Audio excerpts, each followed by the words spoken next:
নমস্কার বন্ধুরা, any daily ব্লগে আপনাদের স্বাগত। আপনারা কেমন আছেন? আশা করছি সবাই ভালোই আছেন। তো সকাল সকাল আজকে রান্না বসিয়ে দিলাম। তো দেখুন আজকে কি বানাচ্ছি। আমার হাজবেন্ড তো মাছ খেতে বেশি ভালো পায় না, মানে বড় মাছ ও খায়ই না। তো ওর জন্য সয়াবিনটাকে সিদ্ধ করে তারপরে এটার মধ্যে 2-4টে রসুন দিয়ে আর সয়াবিনটাকে পেস্ট করে নিয়েছি। তারপরে তার মধ্যে একটু বেসন আর একটু ময়দা মিশিয়ে তেলটার মধ্যে ভেজে নিলাম। মনে হচ্ছে না একদম মাছ ভাজির মতো? তো কিছু করার নেই, যারা মাছ খায় না তাদের জন্য কিছু না কিছু তো একটা উপায় বের করতে হয়। তো এটাই করলাম। তো এখন একদম মাছের ঝোল যেভাবে করে এভাবেই করলাম। একটু পেঁয়াজ আদা রসুন পেস্ট করে দিলাম, তার মধ্যে একটু হালকা হালকা ঝোল দিয়ে উপরে ধনেপাতা দিয়ে তারপরে সয়াবিনের পুরগুলি দিয়ে দিলাম। তো এই যে পুরো একদম মাছের মতো লাগছে, আরও ভীষণ খুশি। বলছে যে খুব টেস্ট হয়েছে। আমি আগে বানিয়েছিলাম, তবে এইরকম করে শেপ দেইনি, যদিও নর্মালি করে বানিয়েছিলাম। তো এখন পুরো সন্ধ্যা হয়ে গেল আজকে। আর এখানে আমি কিছু কেক বানিয়েছিলাম।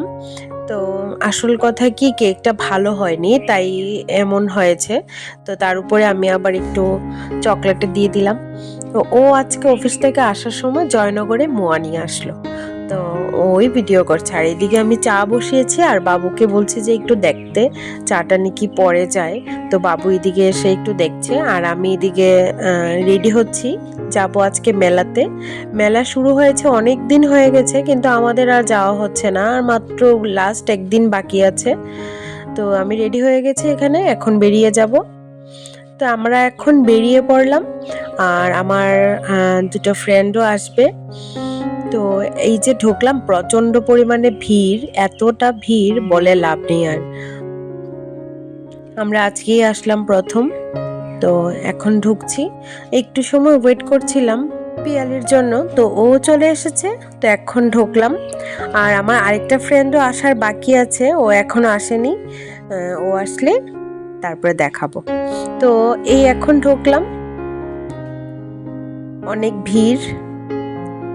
কোন দিকে কোন স্টলটাতে যাওয়া হয় আবার কোন স্টলটাতে যাওয়া হয়নি একদম ভুলেই যাই, সত্যি এরকম মানে পুরো একটা ঘিজিমিজি লেগে যায় না, কিছু বোঝাই যায় না।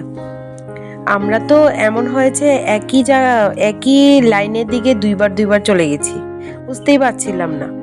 তো এখানে দেখো কত সুন্দর সুন্দর জিনিস আছে, কি সুন্দর করে এখানে অনেক ঠাকুর গোপাল, তারপরে শিব, অনেক মূর্তি রাখা। তো এই জায়গাটার মধ্যে তো প্রচন্ড ভিড়। তো আর আমাদের তো শুধু কানের গলার এইসবের দিকেই শুধু চোখ যায়। আমার ফ্রেন্ড পিয়ালির, আমাদের দুজনের একই অবস্থা, শুধু কসমেটিক্সের দিকেই শুধু দেখি।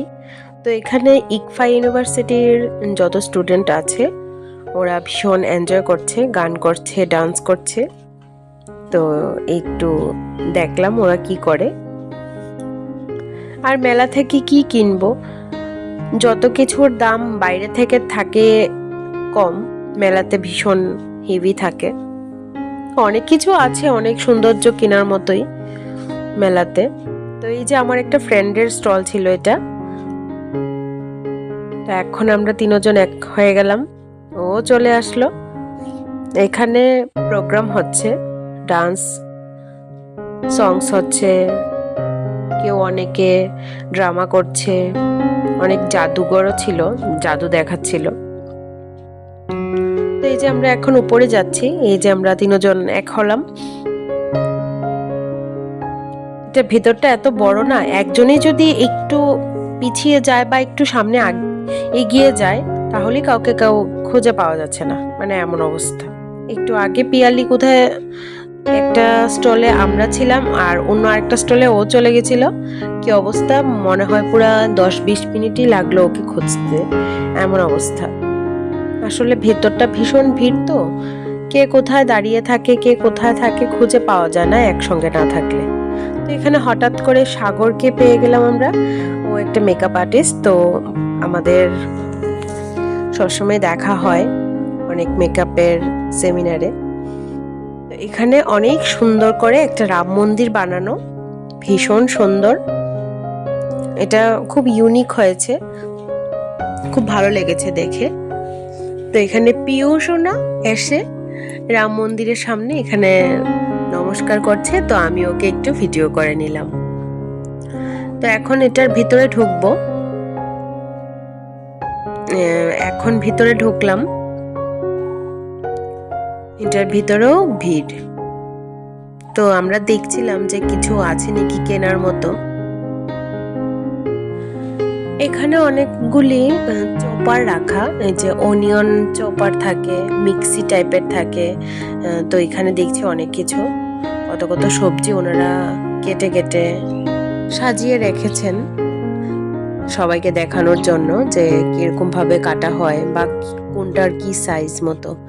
এখানে এসে দেখছি এত ছোট ছোট, প্রথম তো দেখে আমি ভেবেছি যে এটা হয়তো কোনো পার্স হতে পারে, পরে নাকি ওনাদের জিজ্ঞেস করার পরে ওরা বলছে যে এগুলি শাড়ি, এত ছোট ছোট করে ফোল্ড করা।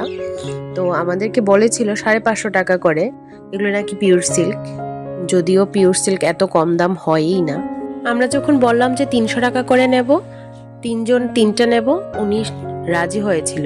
কিন্তু তারপরে ভাবছি যে একটু সিল্কি সিল্কি টাইপের ছিল শাড়িটা, তো যদি পরা না যায় ভালো করে, আর যে কোনো শাড়ি পরলে যদি ভালোভাবে শরীরের মধ্যে অ্যাডজাস্ট হয় না বসে, তখন সত্যি একদম আনকমফোর্টেবল লাগে, এজন্য আর নিলাম না। তো এখানে আমরা বেরিয়ে পড়লাম, অনেক লেট হয়ে গেছে। আসলে সত্যি কথা, মেলাতে আসলে 1-2 ঘন্টা 3 ঘন্টা না গেলে মনে হয় কিছু দেখাই হচ্ছে না। তো যাই হোক, এখন 9:30 10টার মতো বাজে। তো বেরিয়ে এসে দেখছি যে কি খাওয়া যায়, তো অনেক কিছুই আছে খাওয়ার মতো, কিন্তু এইসব মেলার থেকে আমি চাট ছাড়া কিছু খাই না, কারণ এখানে এগুলো বেশি ভালো হয় না। আর আমার হাজবেন্ডের তো ভীষণ প্রিয় হলো পকোড়া, ও মেলাতে আসে শুধু পকোড়া খাওয়ার জন্য, ওর নাকি এখান থেকে পকোড়া খেতে খুব ভালো লাগে।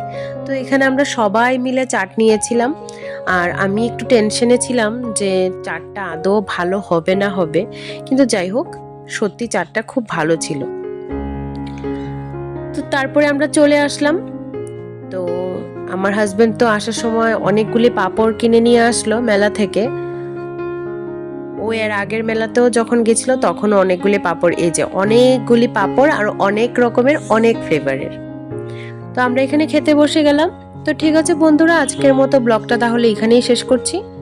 দেখা হবে পরে নতুন আরেকটি ব্লগে। ভালো থাকবেন, সুস্থ থাকবেন।